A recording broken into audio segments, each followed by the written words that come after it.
नमस्कार, संजना यादव अपने YouTube channel पे आप सबका स्वागत करती हूँ। दोस्तों, एक मैं होली गीत स्पेशल लेके आ रही हूँ। शिव चर्चा गीत है, तो चलिए सुनाते हैं कि कैसा लगा, तो बने रहिएगा। तो चढ़ते फागुन में घर आइले हो, हमर भोला बहुरइले, भोला बहुरइले हो, भोला बहुरइले।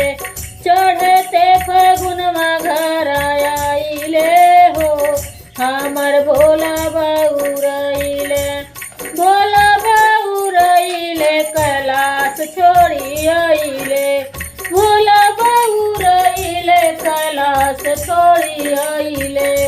चढ़ते फागुन में घर आइले हो, हमर भोला बहुरइले, चढ़ते फागुन में घर आइले हो, हमर भोला बहुरइले, भोला बहुरइले हो, भोला बहुरइले।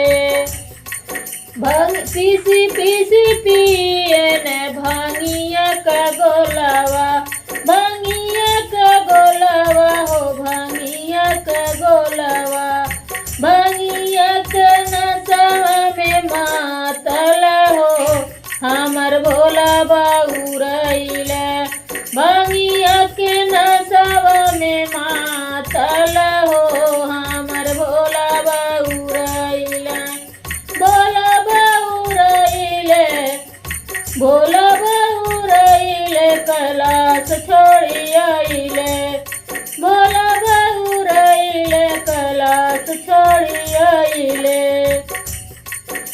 रगड़ी रगड़ी पिए भांगिया हो, रगड़ी रगड़ी पिए भांगिया हो, हमर भोला बहुरइले, भोला बहुरइले हो, भोला बहुरइले।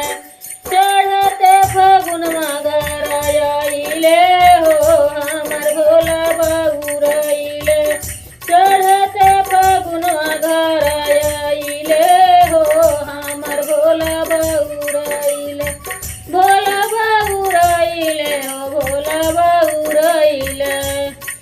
पेड़ा मिठाई शिव के मनहु न भावै, मनहु न भावै हो, मनहु न भावै। भंगिया के गोलावा लो भइले हो, हमर भोला बहुरइले, भंगिया के गोलावा पेलो भइने हो, हमर भोला बहुरइले।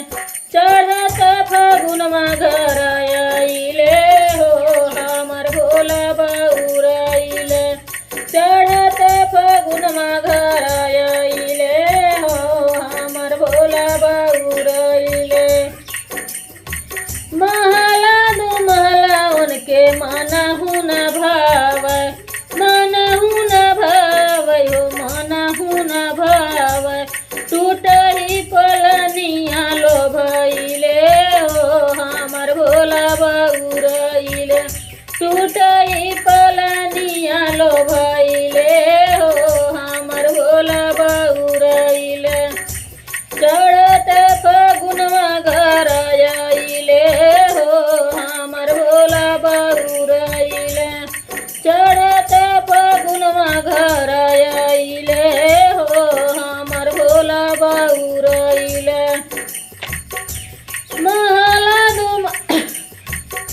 हाथिया घोड़ा भोला के मनहु न भावै, हाथिया घोड़ा भोला के मनहु न भावै।